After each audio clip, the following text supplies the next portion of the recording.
So the movie I decided to pick for this assignment was Love, Simon. In the movie, it's about a love story with a 17-year-old boy named Simon Spear, and throughout the movie, he's gay and hasn't told his friends or family yet, and develops feelings for an anonymous classmate that has been crushing on him online.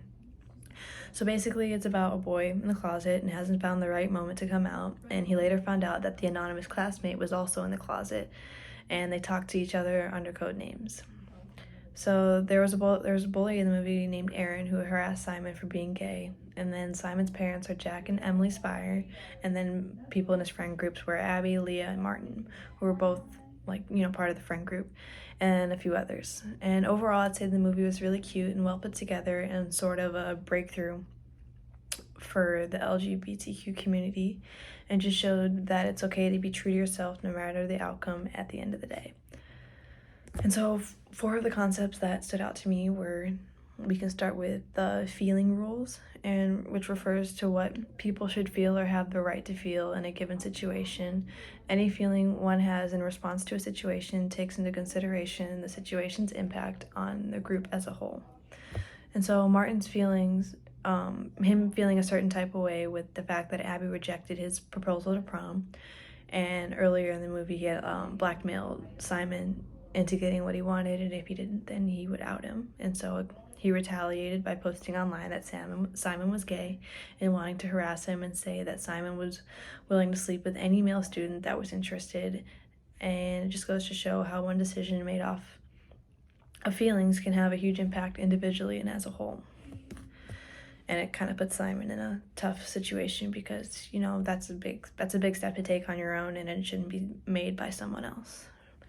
And so the second topic that stood out was relational learning, which includes the insights and new ways of thinking that result from the people with whom we are in relationships, especially when we have interesting dissimilarities with our relational partners.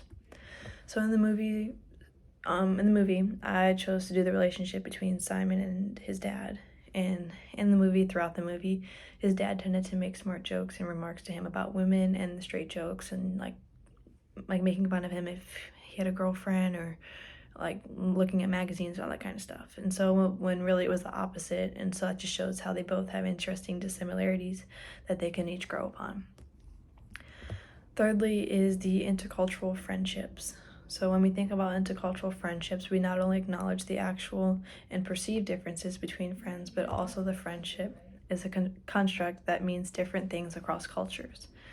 So in the movie, we see a group of friends with different backgrounds and different identities and racial backgrounds. And just because the movie is about Simon, I will just highlight on him for this answer, and how none of his friends knew about his identity, about being gay, nor did he tell them, but I'm sure he had to feel the sense of lonesomeness and not knowing what to do with himself or how to tell people. And lastly, the concept of openness, closedness, dialectic. Which is the extent to which we disclose our feelings, intentions, or desires to the other person in the relationship.